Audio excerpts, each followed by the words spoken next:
middle of the vast Pacific Ocean, thousands of miles from the nearest continent, lies a small, windswept island, just 63 square miles in size. It's remote, isolated, easy to miss on a map, but look closer and you'll find something impossible to ignore. Nearly 1,000 enormous stone statues, some standing, some fallen, all silent. These are the Moai, monuments carved from volcanic rock, some taller than a 2-story building, each weighing several tons. They were created centuries ago by a society so isolated its story almost disappeared. Who built them? Why? And what happened to the people who once filled this island with stone giants? This is the deeper story, the full lore of the Moai of Easter Island. The island's real name is Rapa Nui. That's what its native people have always called it. Easter Island was a name given by Europeans who arrived much later on Easter Sunday in 1722. But Rapa Nui's story begins long before that. Sometime between 800 and 1200 CE, a group of Polynesian voyagers arrived on the island by canoe.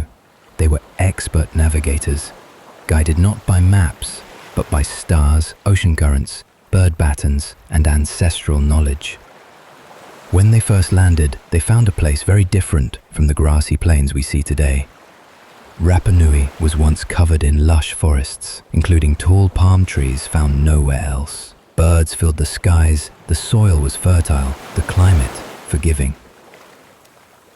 The first settlers brought with them crops like bananas, taro, and sweet potatoes. They raised chickens, they built stone houses, they established clans and territories, and slowly, over generations, a complex and deeply spiritual culture took shape.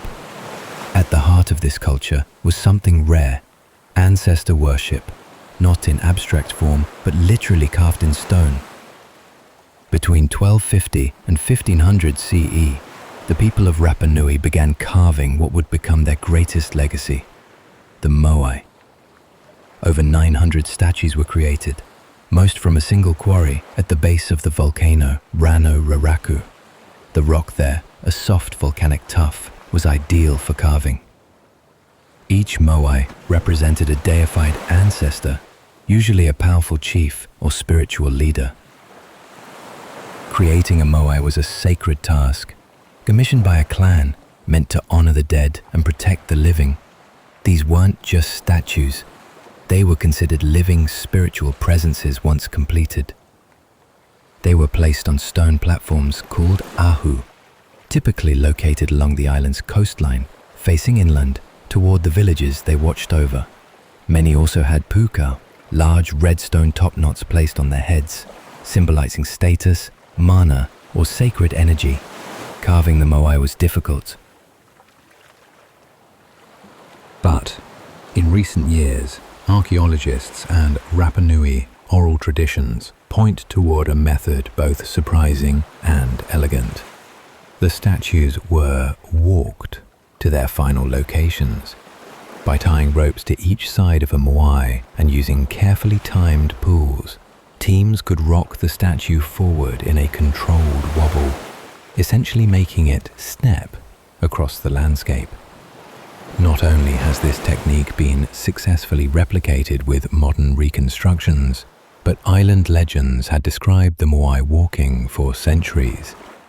In their words, the statues were animated by mana, a spiritual force.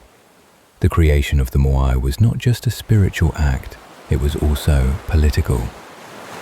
Rapa Nui society was organized into clans, each with their own territory, resources, and status. The Moai became a symbol of prestige, an arms race of honor. The bigger and more impressive your Moai, the more powerful your ancestors, and by extension, your clan, appeared. Some historians believe the Moai were a way to assert dominance peacefully, in a culture where actual warfare was rare for most of its early history. But resources were finite, and over time, the balance began to shift. Building Moai required massive quantities of timber, for tools, sledges, levers, and perhaps even ritual ceremonies. As demand for bigger and better statues grew, so did the pressure on the island's fragile ecosystem. By the 1600s, signs of environmental stress were everywhere. The once forested island was nearly barren. Palm trees, which had taken centuries to grow, had disappeared, most likely cut down for Moai transport or eaten by invasive rats brought on the settlers' canoes. Soil erosion made farming difficult, the bird population collapsed, fresh water sources dried up, and with scarcity came conflict. Rival clans began fighting over land and remaining resources. The Moai, once sacred, became targets. Many were toppled, either by enemies or by their own people in frustration. Over time, nearly every standing Moai was brought down. European arrival only made things worse. Dutch, Spanish, and English explorers introduced diseases. Then, in the 1800s, Peruvian slave raiders kidnapped over 1,000 islanders, roughly half the population. Only a handful ever returned. By the end of the 19th century, the Rapa Nui population had dropped from thousands to just over 100. The Moai remained, but their people had nearly vanished.